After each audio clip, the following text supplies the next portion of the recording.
सुरू करू ना. सुरू आहे का? सुरू आहे का?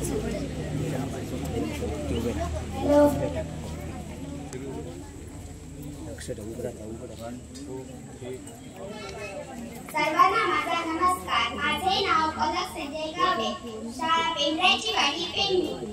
भारत हा नैसर्गिक साधन संपत्तीचा देश आहे. देशातून गंगा, गोदावरी, ब्रह्मपुत्रासारख्या रक्तवाहिन्या वाहत आहेत. निर्जीव पक्षी आकाशी भरारी मारत आहे. सैनिक आणि जवान डोळ्यात तेल घालून देशाची सीमा रक्षण करीत आहेत.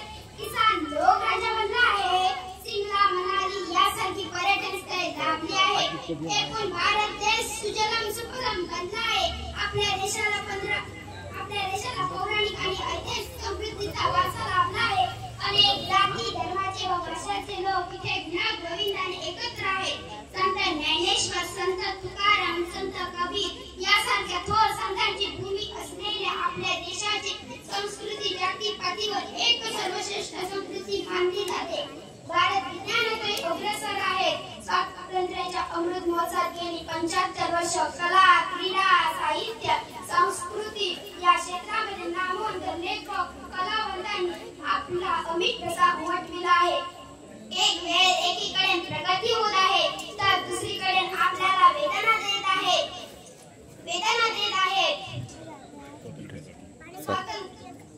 स्वातंत्र्यासाठी अनेक शूरवीरांनी आपले बलिदान दिले.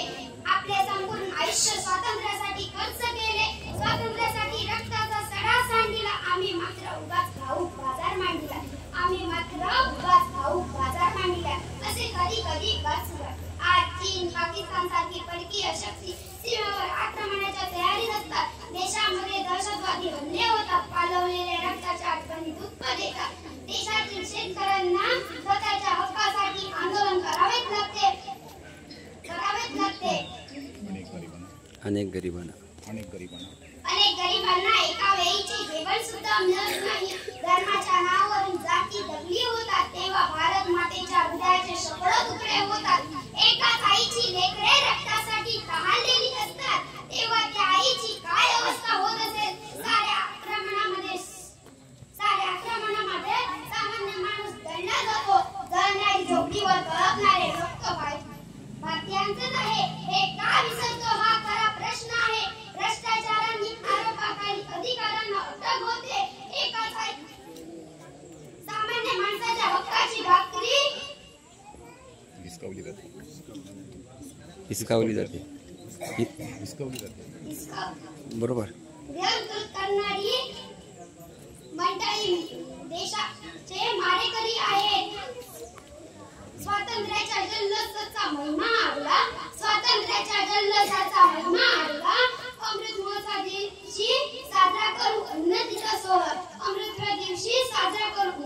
सोहळा. भारत स्वातंत्र्याच्या जल्लोषाचा महिमा आला. स्वातंत्र्याचे जतन करा.